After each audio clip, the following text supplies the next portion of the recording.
Today I'm showing you all the tips and tricks to make perfectly crisp waffles, my favorite breakfast food. And if you like this video, don't forget to hit that like button and subscribe.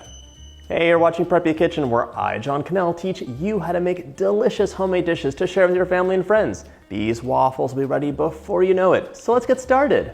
First off, get that waffle iron out and start preheating it. This batter comes together really quickly. Next up, we're gonna melt 1/2 cup or 113 grams of butter in a small dish. I'm using a liquid measuring cup. Less dishes in the morning is a happier chef. Into the microwave you go. After you melt your butter, it's time for the dry ingredients. We're using 2 1/4 cups of all-purpose flour, and if you're weighing it out, that's 270 grams. The best part about this recipe is that you can freeze the waffles for later. So usually I eat about half of the waffles with my family, and then we freeze the rest. Just pop them into the toaster in the morning and you have an instant treat. They're super crisp and delicious still. 3/4 teaspoon of salt, 1 tablespoon of baking powder. We're gonna whisk this up and set it aside. I almost forgot the sugar. We're using 1/4 cup or 50 grams of granulated sugar for these waffles. Whisk, whisk, whisk, and ready to set it aside. To a medium bowl, I'm adding 2 large eggs. These are room temperature, but it's not a must for this recipe. Room temperature is always best, but in the morning, it's not always gonna happen. 2 teaspoons of a nice vanilla adds so much to the waffle. I'm gonna add the melted butter in and whisk it together. And now we have 2 cups of whole milk. Whisk the milk in.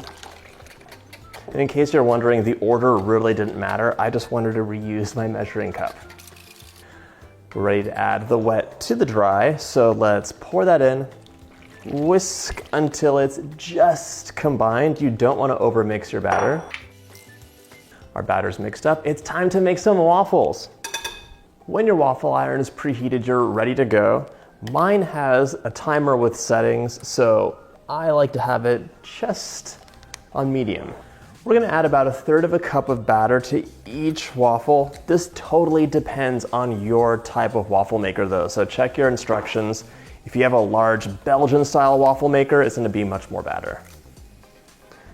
First is in, click it closed until all the batter is done. Right now I'm getting a ton of delicious steam coming from my waffles. My waffle iron tells me when they're done by beeping, but if yours doesn't have a timer, you should take a look at the steam. When the steam dissipates, it's probably time to check your waffle. I love waffles that are crisp on the outside, cakey and tender, fluffy on the inside. To get waffles that stay crisp, get a cooling rack out. You don't want to have them all piled together on a plate because they'll release steam and they'll soften up. So let them cool on a wire rack. Oh, steam's going away. It's almost time, I bet. Oh, a minute left. Steam's almost gone. Waffles are done. Perfectly golden, nice and crisp. Don't be afraid to let your waffle iron heat up between waffles because the enemy of a crisp waffle is a warm waffle iron. You want it screaming hot. That's how you get a crisp, delicious waffle. Last waffles are done. It's time to enjoy. You can pour these with maple syrup, butter, honey, jam, the works. If you have extra leftover waffles, remember, just pop them into a plastic bag and freeze them. They're good for a month or 2, and all you need to do is pop them into a toaster and enjoy. If you like this video, don't forget to check out my breakfast playlist. Crisp on the outside, tender on the inside, and the best way to start your day. I'll see you in the next video.